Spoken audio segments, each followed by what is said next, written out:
Sébastien Worms, le titre officiel Discovery of Bioactive Cyclic Peptide Used in Cyclop and Selection by Lysis. Le titre vulgarisé, y a-t-il quelqu'un pour sauver l'antibiotique? Sébastien Worms.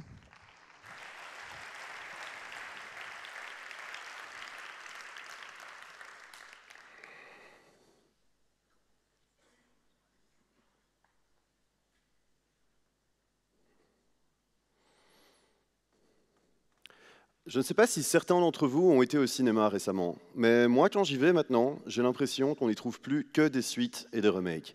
Si un film fonctionne, ils vont tout de suite en faire une franchise, et on va en avoir toute une série avec toujours plus ou moins le même scénario qui se répète. Eh bien, étonnamment, en biologie, on a un peu le même problème. Dans les années 40, on a eu un gigantesque blockbuster. Ça s'appelait Alexandre Fleming et les Oranges Bleues. Le scénario: en pleine Seconde Guerre mondiale, un scientifique anglais lutte contre un ennemi aussi terrible que la menace nazie, les bactéries. Ces tout petits êtres vivants peuvent venir infecter les humains et leur donner tuberculose, pneumonie, gangrène et toutes sortes d'autres maladies.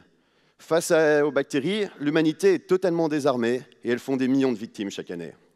Un jour, alors qu'Alexandre revenait dans son laboratoire après un long week-end, il remarque que l'orange qu'il avait oubliée sur son bureau est couverte de moisissures bleuâtres.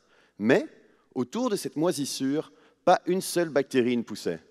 Il s'avérait que la moisissure produisait l'arme dont Alexandre avait besoin, la pénicilline, le tout premier antibiotique. Cette petite molécule peut détruire la paroi des bactéries et les faire éclater comme des ballons.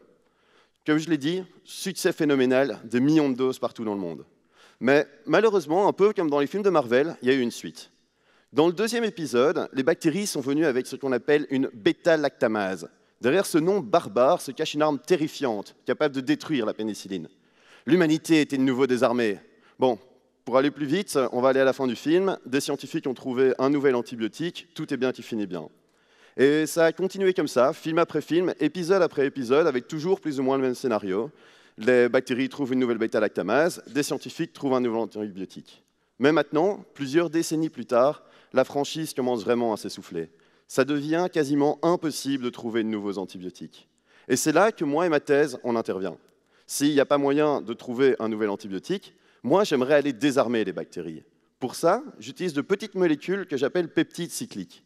Ces peptides peuvent rentrer dans le canon des bêta-lactamases et les empêcher de tirer. Mais je ne sais pas quel peptide pourra fonctionner sur quelle bêta-lactamase. Alors, pour le trouver, ce que je fais, c'est que je force les bactéries à produire toute une collection de peptides différents. Puis, je viens rajouter de la pénicilline, et les bactéries désarmées vont éclater. Je peux ensuite aller chercher l'ADN de ces bactéries et le lire pour savoir quel peptide a fonctionné. Je peux modifier cet ADN et le retransformer dans des bactéries pour faire ainsi des variations sur le peptide.